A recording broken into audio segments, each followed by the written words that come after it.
Dear Esther, I have now driven the stretch of the M5 between Exeter and Bristol over 21 times.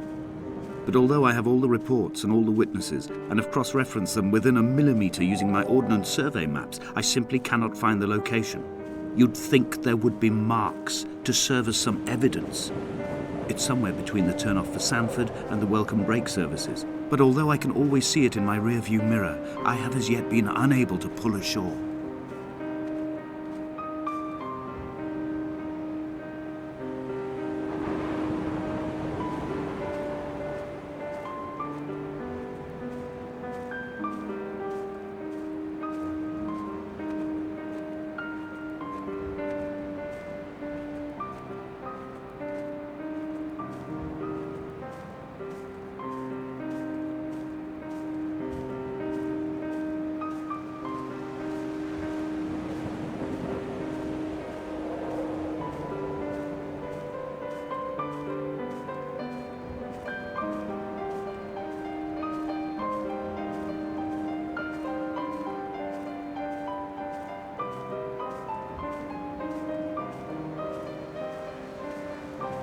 I had kidney stones, and you visited me in the hospital. After the operation, when I was still half submerged in anesthetic, your outline and your speech both blurred.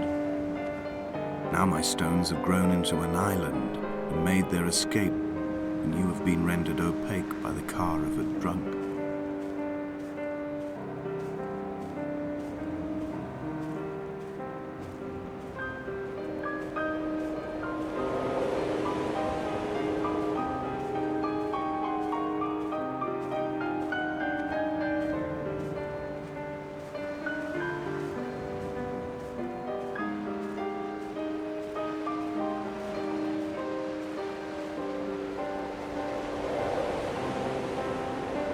There must be a hole in the bottom of the boat. How else could new hermits have arrived?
I've begun my ascent on the green slope of the western side.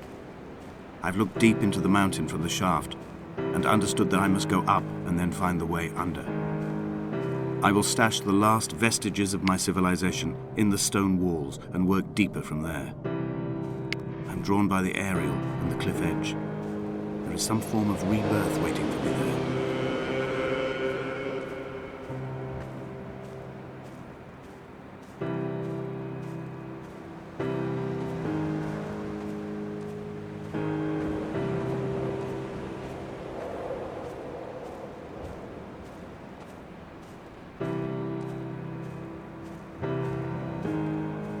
The bothy was constructed originally in the early 1700s.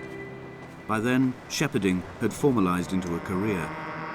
The first habitual shepherd was a man called Jacobson, from a lineage of migratory Scandinavians. He was not considered a man of breeding by the mainlanders. He came here every summer whilst building the bothy, hoping eventually that becoming a man of property would secure him a wife and a lineage. Donnelly records that it did not work. He caught some disease from his malcontented goats and died 2 years after completing it. It was no one to carve white lines into the cliff for him either. 3 cormorants seen at dusk. They did not land. This house built of stone, built by a long-dead shepherd. Contents: my camp bed, a stove, a table, chairs, my clothes, my books. The caves that score out the belly of this island, leaving it famished. My limbs and belly famished. This skin, these organs, this failing eyesight. When the battery runs out in my torch, I will descend into the caves and follow only the phosphorescence home.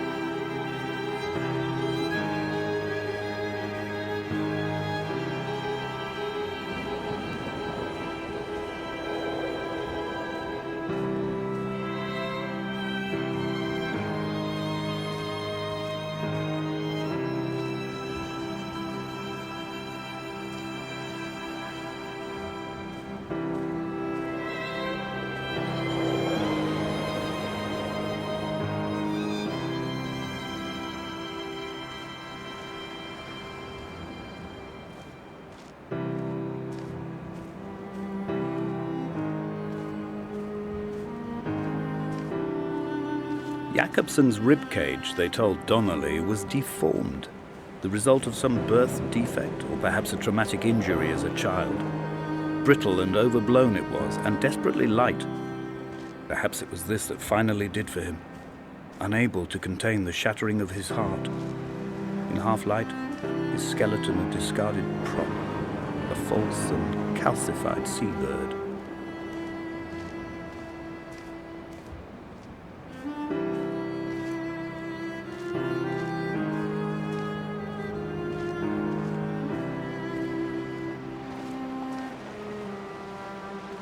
They found Jacobson in early spring. The thaw had only just come. Even though he'd been dead nearly 7 months, his body had been frozen right down to the nerves and had not even begun to decompose. He'd struggled halfway down the cliff path, perhaps looking for some lost goat, or perhaps in a delirium, and expired, curled into a claw right under the winter moon. Even the animals shunned his corpse. The mainlanders thought to bring it home unlucky. Donnelly claims they dragged it to the caves to thaw out and rot, but he is proving an unreliable witness.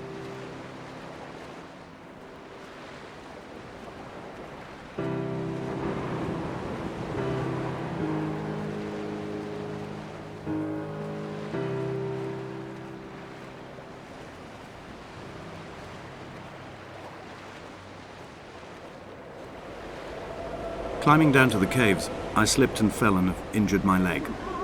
I think the femur is broken. It is clearly infected. The skin has turned a bright, tight pink, and the pain is crashing in on waves, winter tides against my shoreline, drowning out the ache of my stones. I struggled back to the bothy to rest, but it has become clear that there is only one way this is likely to end. The medical supplies I looted from the trawler have suddenly found their purpose. They will keep me lucid for my final ascent.